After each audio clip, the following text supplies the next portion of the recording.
À quoi peut-on s'attendre véritablement lorsqu'on effectue de l'entraînement respiratoire? Pensée du jour numéro 515. Donc, ce qu'on va voir aujourd'hui, c'est les bénéfices qui ont été documentés. Qu'est-ce qu'on peut attendre comme amélioration, comme adaptation au niveau de l'entraînement respiratoire et quels sont les différents moyens de le quantifier également. Donc, on le sait, hein, l'entraînement respiratoire est très très bien documenté et les adaptations qu'on peut attendre et qui ont été observées à la suite d'entraînements respiratoires, notamment l'entraînement de la force et de la coordination des muscles respiratoires, c'est une hypertrophie du diaphragme, des changements de type de fibre au niveau de nos intercostaux, les muscles qui sont entre nos côtes, une amélioration du contrôle neural des muscles respiratoires. Comme tout muscle, hein, quand tu l'utilises beaucoup, quand tu l'utilises fort, on va avoir une amélioration de cette conduite électrique, si on veut bien, hein, parce que c'est véritablement un courant électrique qui passe depuis nos neurones dans l'axone vers la fibre musculaire ou vers l'unité motrice pour être un petit peu plus spécifique. Et donc, plus tu l'utilises, plus tu deviens efficient à ce niveau-là. Et c'est quelque chose qu'on observe autant sur les muscles moteurs que sur les muscles respiratoires.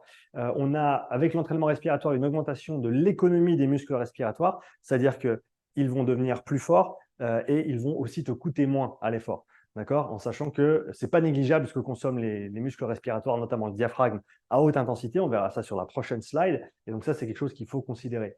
L'atténuation du réflexe métabolique respiratoire, ça aussi on en parle sur le prochain slide, mais en gros, quand ton système respiratoire fatigue, il dit à ton cerveau, ça va pas, on ne peut pas fatiguer parce que si on ne respire pas, on meurt. Qu'est-ce qui se passe? Le cerveau il dit, ok, pas de problème, on change l'alimentation des différentes muscles, différentes structures musculaires dans le corps. On va notamment, par exemple, si on fait du vélo ou de la course à pied, on va enlever du sang et donc de l'oxygène des jambes et on va le ramener sur le diaphragme parce qu'il faut absolument que le diaphragme ne fatigue pas. C'est ce qu'on appelle le réflexe métabolique respiratoire. Et si il est moins prononcé, eh ben, on va avoir plus de sang pour effectuer le travail musculaire, que ce soit de la course à pied, du vélo ou autre. On a une baisse, avec l'entraînement respiratoire, on a une baisse du travail respiratoire. Donc, en gros, pour une charge donnée, tu vas devoir ventiler moins. Donc, tu es plus efficient, plus économe. Amélioration de l'efficience respiratoire et une baisse de l'essoufflement et de la fatigue. Ça, c'est plutôt au niveau de la perception de la personne. Donc, on a tous ces adaptations, tous ces changements qui surviennent, qui peuvent survenir avec l'entraînement respiratoire. Je t'avais parlé de cette prochaine slide. Donc, ce qu'il faut réaliser, c'est qu'à haute intensité, d'accord, pas à basse et pas tout à fait à moyenne intensité, mais à haute intensité, les muscles respiratoires, avec notamment le diaphragme, consomment une proportion non négligeable de l'oxygène et donc de l'énergie, si tu veux bien, qui va être requise pour le travail. Ça a été mesuré entre 10 et 20% chez des athlètes hautement entraînés, c'est-à-dire que tu as presque un cinquième de tout ce que tu alimentes en oxygène qui va être dédié aux muscles respiratoires. Et donc, clairement, le fait d'entraîner les muscles respiratoires, ça va nous permettre de les rendre plus efficients, comme on l'a vu, de mieux les contrôler.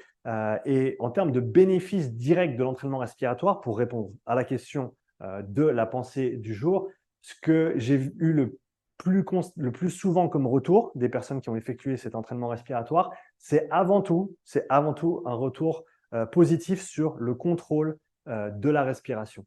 Donc, comment est-ce que tu manipules, comment est-ce que tu peux utiliser, employer ta respiration dans différentes situations, dans différents contextes, pour différents besoins. Si tu es en train de te concentrer pour préparer un test, un WOD ou une compétition, eh ben, il y a un certain pattern, une certaine manière de respirer qui va être avantageuse. Si tu es au milieu d'un intervalle à haute intensité, il y a une autre manière de respirer. Si tu es en récup post-intervalle, il y a une autre manière de respirer. Et je pense que pour beaucoup de gens, la respiration n'a pas encore été conscientisée. C'est-à-dire qu'on ne s'est pas concentré sur l'idée de se dire comment est-ce que je respire, à quel moment et quel impact ça a sur ma performance, ma perception, etc.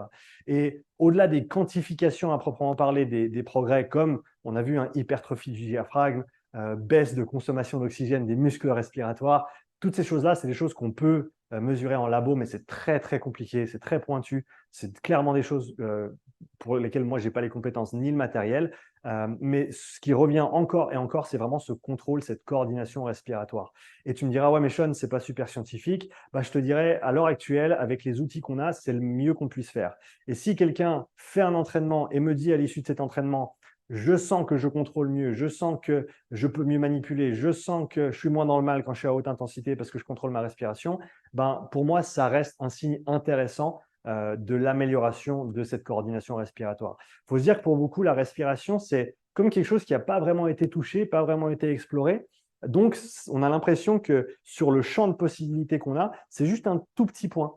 Mais il s'avère que quand tu plonges dans ce tout petit point, ce nouvel univers que tu ne connais pas encore, eh ben, voilà, c'est presque un puits sans fond. Donc, il va s'élargir, il va grandir.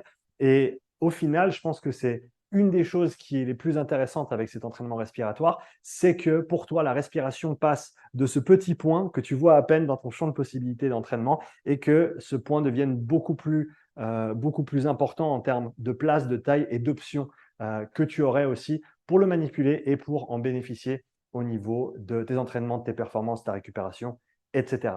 Donc, voilà pour cette petite pensée du jour. J'attends tes likes sur la vidéo si tu apprécies ce contenu. J'attends tes commentaires sous la vidéo si tu as d'autres questions ou si tu aimerais me laisser un petit retour sur ce nouveau format de pensée du jour. En attendant, je te souhaite une super journée et je te dis à bientôt pour la nouvelle vidéo. Ciao!